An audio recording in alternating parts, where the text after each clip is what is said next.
Hello, I'm CrimsonAce and welcome to Let's Play Phoenix Wright Ace Attorney, a DS port of a game that was originally Japan only on the Game Boy Advance. Now, like I said, this is a DS game, and as you may have heard, the DS has two screens, so I'm gonna have a different layout going on here.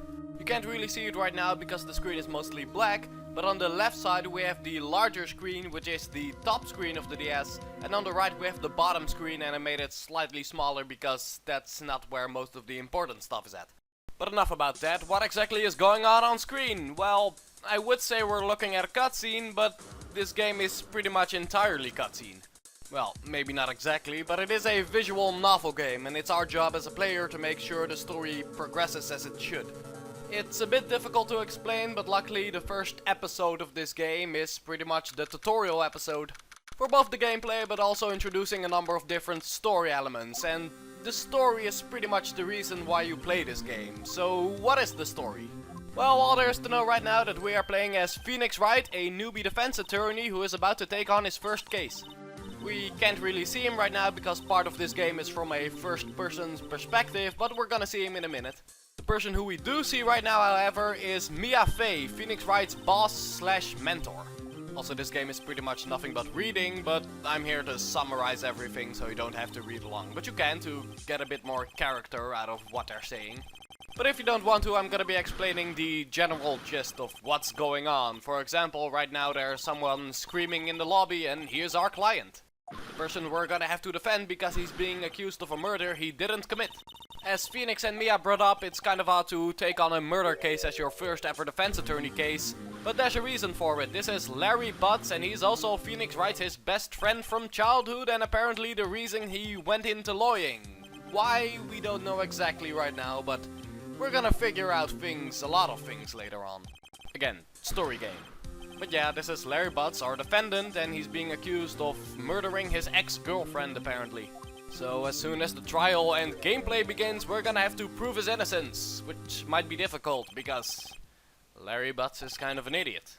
Well, that and the fact that Phoenix did not study up in this case. All he knows right now is that his best friend is being accused, and that's no good. In fact, right now I don't think Phoenix has any clue how he's gonna prove his innocence other than he believes in him.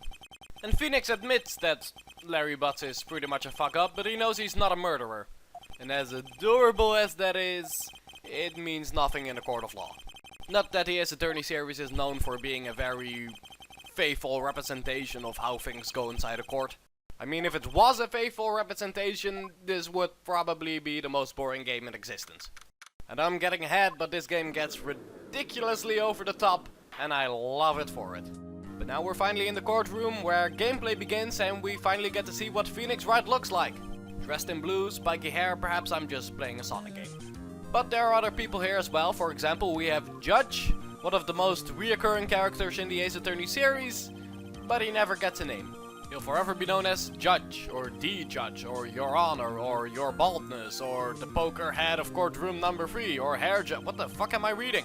Anyway, because this is Phoenix Wright's first case, he's gonna give us a tutorial on how to press buttons on the bottom screen. Well, that and the fact that in order to beat this game you sort of need to know everything that's going on. You need to know who is what and where and why, so our first question is who's the defendant? We know this is Larry Butts. The defendant, of course, being the person that is being accused, our client, and the person we have to defend. The next question is who's the victim, the person who got murdered, so the game told us it's Larry Butts' ex-girlfriend. The game never told us her name. This is where the court record comes in. On the bottom screen you see a button with the word court record. This button is the most important button in the entire game. This is where the game keeps track of every person that is involved in this case and all the evidence you find. If you get stuck at any point in the game, the answer is probably hidden somewhere in the court record. And most of the gameplay comes from figuring out what and why exactly that is. It can often be a very small or vague detail you overlooked or thought wasn't important, and let me just say, almost everything you find in the court record is important. So here we can go to the court record and we can switch between evidence and profiles. In this case it's about a person, so we need to go to profiles. Also, I like how one of the options is Cinderblock. This game has a good sense of humor when it needs to. Now we just have to know how she died, and we can see that in the autopsy report, which is in evidence. We can click and read it. And right there we can see the cause of death. We click the right answer and that's pretty much it for the straightforward tutorials. Though that's pretty much how the entire game goes, with one exception. Right here we had to answer very direct questions. Often during gameplay you don't only have to figure out what the answer is, you often also have to figure out what the question is. If you don't get exactly what that means, we're gonna get plenty of examples of that. Oh, but we also have a different character here, that's Winston Payne, and he is Tutorial Man. The Ace Attorney series is full of prosecutors who play some role in the story. He is not one of them. Winston Payne pretty much exists to have a prosecutor before we get a better prosecutor. The prosecutor, of course, being the person that has to make sure that the defendant gets declared guilty, where it's our job to make sure they get declared innocent. Or, sorry, not guilty. Oh, and as we saw a few seconds ago, something was added to the court record, which is in this case the murder weapon. A small statue shaped like the finger. Again, always make sure to read and remember things that are added to the court record. With one exception, Phoenix always has his attorney badge with him, which is rarely important. Almost never, actually. Oh great, they called Larry Butts to the stand. This is gonna be terrible. Just watch. He tends to ramble on and dig himself a deeper hole. Also, prosecutors in the Ace Attorney series are assholes, most of the time. They tend to get away with doing whatever the fuck they want, where the defense attorneys usually get a penalty for as much as blinking. In this case, the prosecutor is trying to provoke Larry by saying he was dumped and how his girlfriend was dating someone else or something. Granted, that's not necessarily illegit right now, but you can just get used to prosecutors bullshitting themselves and the witness out of anything, usually. But hey, we got evidence added to the court record, and as Miafe told us, any evidence is pretty much courtroom ammunition. On the other hand, the more things in the court record means more things you have to look through when you get stuck. By the way, the prosecutor's bringing up how Cinderblock or whatever her name was had a bunch of sugar daddies, but Larry's clearly hearing this for the first time, so would that really make a difference if he didn't know that beforehand, so it wasn't really a reason to commit? No? Okay. That's actually something in the Ace Attorney series that's sort of amusingly annoying, I guess. Where you know something or have something to say, but the game doesn't really allow you to say it. Luckily in this case, that is actually what Phoenix says when he butts in. I kinda forgot about that, never mind. But there are still other moments where you go like, hey, that doesn't make any sense, but you can't really say it to the game. By the way, we're over 7 minutes in and we still haven't had any real gameplay yet.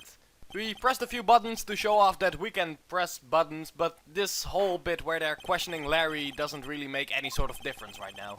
Not that I'm really complaining, mind you, we get a lot of character and we get to see how the courtroom works, I guess.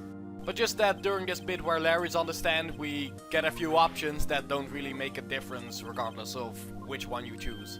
But again, I guess it's to show off that in this game you are sometimes given options, just usually they matter, just not right now. Though it does make replaying the game a bit more fun. You can, when it doesn't matter, pick a different option to get different dialogue, so that's fun, you get a bit more character. Which, again, is usually the reason why most people play these games. Like just now, we got the option to either have Larry answer honestly or not have him answer at all. So if you were to replay the game, you can then pick the option you didn't pick the first time to see what happens in that scenario. The game or the case is going to progress the same either way because it only has one ending with maybe one exception in the second game, but you at least get the option to switch things up just a bit.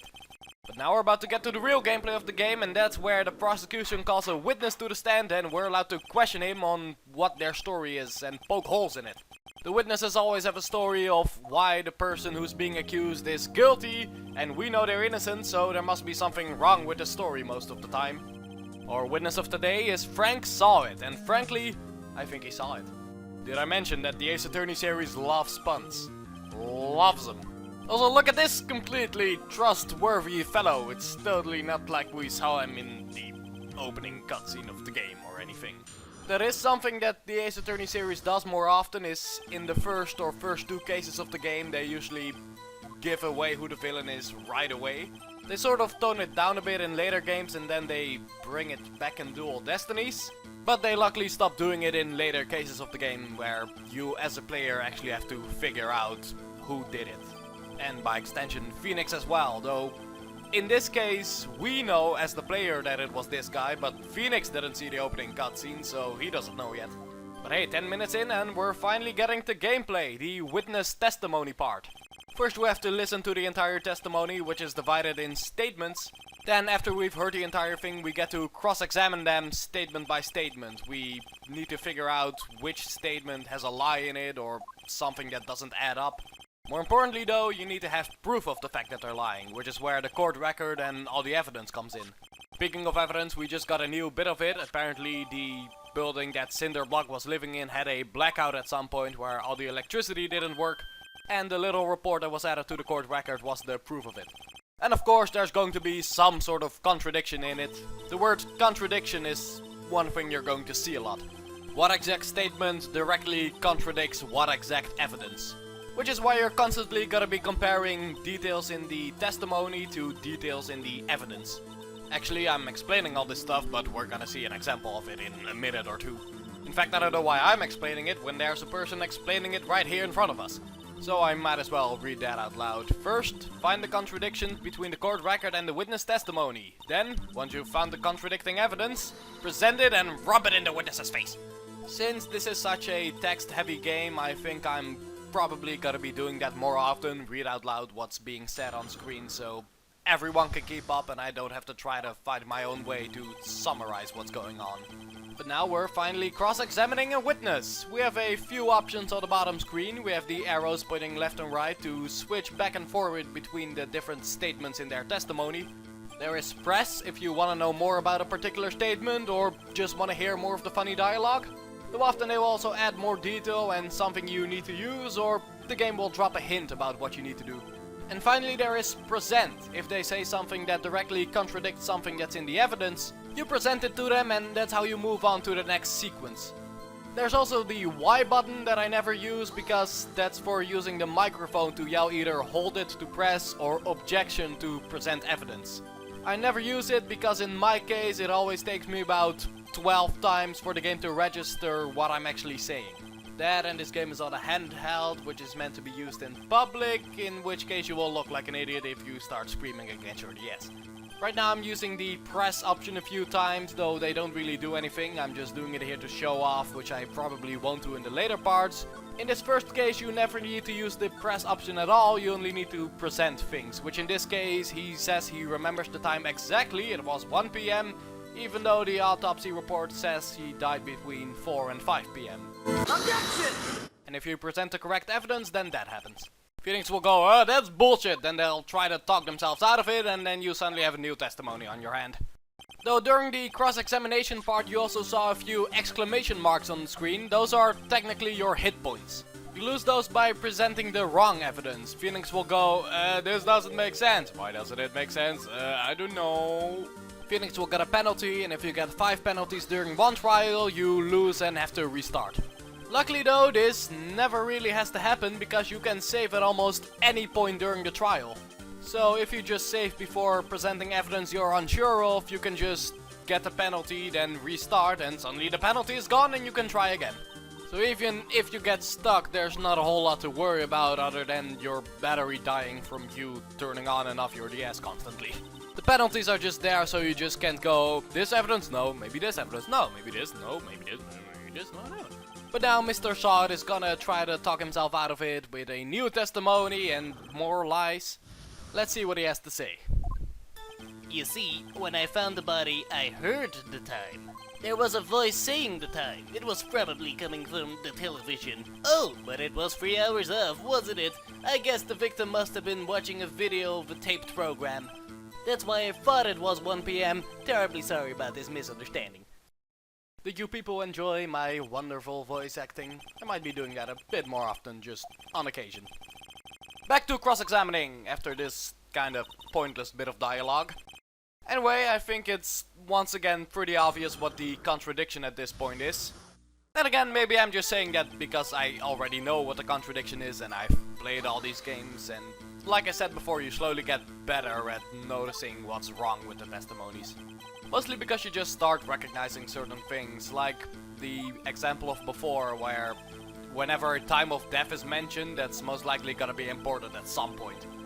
But once again, if you don't know what to look for, you can just press on every statement, and when you found the right statement, the game will usually drop a hint that that's the statement you need to find a contradiction in of some sort. I'm actually gonna show that off right now. I press on this statement and they start talking about where exactly he heard the time, and it was probably a television or a radio. Then there's stuff about how there actually was a television on the scene, so that would be possible. But then right here Mia says that there's something fishy about that statement, though she doesn't know what it is, because that's for us to figure out, because otherwise we wouldn't really have a game. But now we at least know that that is the statement that we need to take another look at and see what's wrong with it. In this case, he said he heard a television, but earlier we learned that there was no electricity in the building at the time of death, so... Objection! He's full of shit. Like we already knew, because we already saw that he's the killer. But still, expect a lot of the witnesses to be full of shit even when they aren't the killer. Everyone always has something to hide in this universe.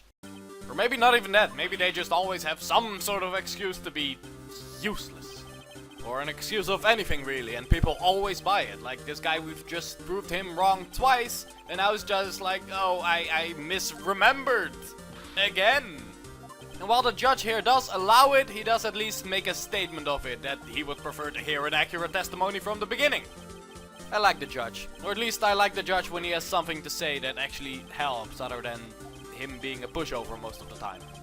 But anyway, now he's gotta add another testimony because, well, his excuse this time is that he was just so in shock of finding the body. Actually, I didn't hear the time, I saw it. That's the opposite of what you said earlier, mate. There was a table clock in the apartment, wasn't there? Yeah, the murder weapon. Yeah, it must have been what I saw. I don't know why I'm slowly making him sound like Droopy Dog. So now he said something about seeing the time on a clock, and he also mentioned something about the murder weapon, or the clock being the murder weapon, and I don't think that's right. Or is it? Well, whatever it means, I definitely heard the word murder weapon, so let's go to the statement about the murder weapon and present to him the murder weapon. At this point I'm starting to get a bit of a move on. I'm not pressing any statements anymore and just go right to it. Wait just a moment. The murder weapon wasn't a clock. It was this statue. Now how is this supposed to be a clock? Sorry, there's just so much energy going on with the table slamming and the objecting and the music, and I just got very into it all. This game is very dynamic with its sound design and makes things all the more satisfying, to the point that I actually really look forward to finding the solution and objecting. It's something you can't really explain, but if you've played these games you most likely know what I'm talking about. But anyway, now we learned from the prosecution that this statue is indeed a clock. And now we get to one of those moments where we have to answer a direct question right away. In this case, since the statue does turn out to actually be a clock, do we have any more objections? And the answer is yes, because Winston Payne just explained that it still doesn't look like a clock. So, how does Mr. Happy Mask Salesman over there know it's a clock if he never got a good look at it? He did say he never entered the apartment. But we're not exactly done picking answers yet. The witness knew it was a clock because he... You know the drill, pick an answer from the bottom screen. You never get a penalty for picking the wrong answer. You only get penalties from presenting the wrong evidence during cross-examination. At least most of the time. I think there are a few occasions where picking the wrong answer does result in a penalty, but not often. Meanwhile, back on screen, Phoenix, he's got this all figured out. He says that he knew it was a clock because he used it to strike cinder block in the head. And the impact of that strike made sure to activate the clock, and then he heard the time, and that's how it sort of got stuck in his subconscious while he was sort of in shock from, well, just bashing a person to death. And that, Your Honor, is why this person is a filthy murderer. Or not, whatever. Hello, what's the meaning of this? This is all baseless conjecture. And granted, he's right, because we don't really have any direct evidence that he did that. But if we were actually wrong, he wouldn't really be freaking the fuck out right now, and we're mostly just doing this to get a confession out of him. The more lies we reveal, the more they get desperate and panic and shake, and eventually... a breakdown. Shut up, shut up, shut up, shut up, I hate you! It was him, I tell you! I saw him! He killed her and he should burn! Burn! Give him death! The witness breakdown is where they usually go all out with going all over the top and stuff. But apparently this guy going all apeshit isn't enough to signify that this guy is at the very least suspicious, so we still have to prove everything, because it's always up to the defense. Everything. Every damn time. My throat hurts. Oh, look, this is one occurrence where picking the wrong answer can actually result in a penalty, which is signified by the fact that the exclamation mark / health bar appears on the screen. But we got it right, so it's time to sound the clock, which we didn't feel like animating, so enjoy this black screen. I think it's 8:25. Once again, everything is made so much better by all the sound and especially the music. I love this soundtrack. Trust me, I'll talk more about the soundtrack in later parts, but now Phoenix wants to know what time it is, and it is 11:25. Egg. So apparently the clock is 3 hours behind, and what else was 3 hours behind? The difference between the time of death from the testimony and the actual time of death, which we proved earlier. But apparently this still isn't enough, and the courtroom is still buying all this crap. Because even though we proved that the clock is currently 3 hours behind, now we have to prove that the clock was actually 3 hours behind at the time of the murder. As you can see by the orange text just now. Sometimes when something is important, well, okay, actually most of what you read is important, but sometimes when something is super duper important, they will highlight the text in orange. Also, I think this is obvious enough, but when a text is blue and between brackets, that will mean that they're Phoenix's inner thoughts, that he's not saying that out loud. But back to what's going on. Apparently we can't prove that the clock was actually 3 hours behind at the time of the murder, or at least the game says we can't prove that. So I guess that leaves us nowhere. Larry's found guilty, Phoenix quits being a lawyer, I guess, and it's the end of the game, so roll the credits.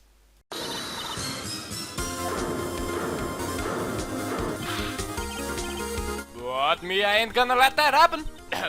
I like Mia. At least in relation to Phoenix, in that they both have the exact same sense of justice, but she's just more experienced and as a result more confident and competent at it. Which is especially clear in the third game, where they expand on that a lot more. I like what she says here. Phoenix knows that Larry is innocent, so by that extension the clock has to have been 3 hours behind at the time of the murder. At which point don't waste your time thinking it may not have been, just try to prove why it was. Like I said, the confidence part, even if it's kind of forced confidence, it still works. Well, maybe not exactly forced confidence, more so sticking to your story even if all the arrows point the other way. Then you think outside of the box and make your own arrow and point back in that way again. Even if it doesn't make sense. Maybe not everything always makes sense. Maybe this world is fucking batshit insane. I'm still talking about all within the Phoenix Wright universe. If you try this in real life, when keep going that way, when everything keeps pointing the other way, then the way you're going is most likely a mental asylum. Like, has anyone seen the movie Oculus? Anyway, I'm getting off topic. So, what did I miss? Oh hey, we actually proved that the clock was 3 hours behind. Or actually, it wasn't 3 hours behind, it was 9 hours fast. Apparently the clock was still set on Paris time, and, well, I guess we still had the passport in our court record, and we hadn't done anything with it yet, and I guess it's in there for a reason, so fuck it. So let's see how he'll try to talk himself out of that one.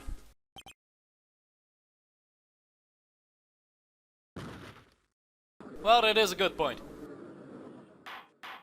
So, we win, right? I mean, he's on the floor, foaming at the mouth. Actually, maybe we should do something about that.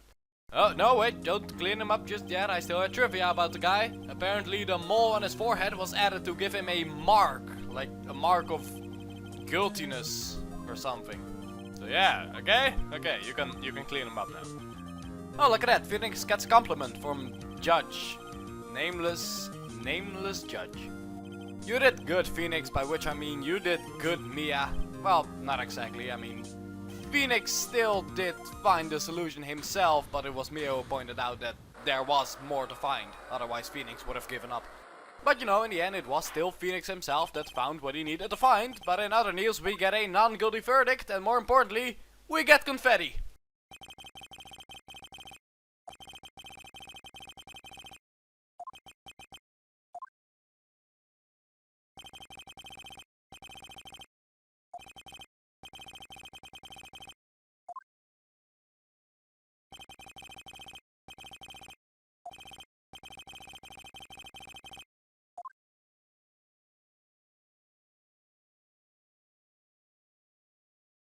And that's what happened that day. I'm trying to think if any other cases do like a summary after the trial's already over of what really happened, but I don't think they do because some of the trials get really convoluted. And I think that just keeps getting worse and worse per game. Like in this game it's still manageable, but in later games they just keep doing twist upon twist upon twist upon twist, like a slinky that only works like 5 times. Then it just gets all tangled up and you don't remember how exactly that happened. Larry, why aren't you happy? You're not a guilty person. I'm gonna be honest here, Larry annoys me, and not in a charming sort of way, like characters we do meet later on. No, I really just think he's a fucktard. Though I'll admit, he does have his redeeming moments, but I don't like him. I mean, they mostly try to play him as a bit of an idiot, but still friendly. But then there are those moments where he just goes full-on jerk. I mean, not a lot either, but it's not like without those moments he's such a great character to begin with. But whatever, I'm not trying to offend you if you do like him, I can kinda get it, but I myself really do not. Though I don't hate him either, by all means, just I can do without. He's a handyman though, as we found out here that he's actually the one that made that statue Clock of the Thinker, made 2 actually. And here he gives one of them to Mia for helping him. What does Phoenix get? You know, his best friend and the one that was actually defending him but gets nothing because he doesn't have boobs? I gets nothing. See? He's a jerk. Also what he says here about his ex. I mean, I know she was his ex and then you go kinda, I want that bitch to die. But when she actually does die, you don't go like, yeah, what a bitch. Got what was coming to her. You just don't talk about the death that way. Unless we're talking trials and tribulations here, the 3rd game, but I won't spoil that. Oh, but here we have a moment where we actually do have to present something when the case is already over. Just more so as a happy moment. Doesn't really amount to anything either. Doesn't change anything. I think if you don't present the right thing, then you get another chance. At least in most cases. But we present to him the clock to show that she did bring the clock with her on her vacation to Paris. And it's quite a heavy fuck, so she wouldn't bring that thing if it didn't have any special meaning. And Larry made it, so I guess they would still be together if she wasn't dead. And dead because of the clock itself. But hey, what are the odds of that happening twice, right? But happy thoughts. We won our case. That's the end of the 1st episode of Phoenix Wright Ace Attorney. As you can tell, this video is quite long and the cases do get longer with each episode, so I'm not gonna constantly keep updating these. I'm only gonna do 1 episode at a time every once in a while. Like the next game I'll be doing, which is the first Legend of Zelda game. After that, maybe another Phoenix Wright episode, but I'll be also going back to Pokemon Fire Red. With that said, I'll be signing off. You can enjoy the rest of the video, because there is still more to read, and there's even some foreshadowing going on. So I do recommend sticking around for that. There's only a minute left anyway. Have a great night. Justice is served, and take care.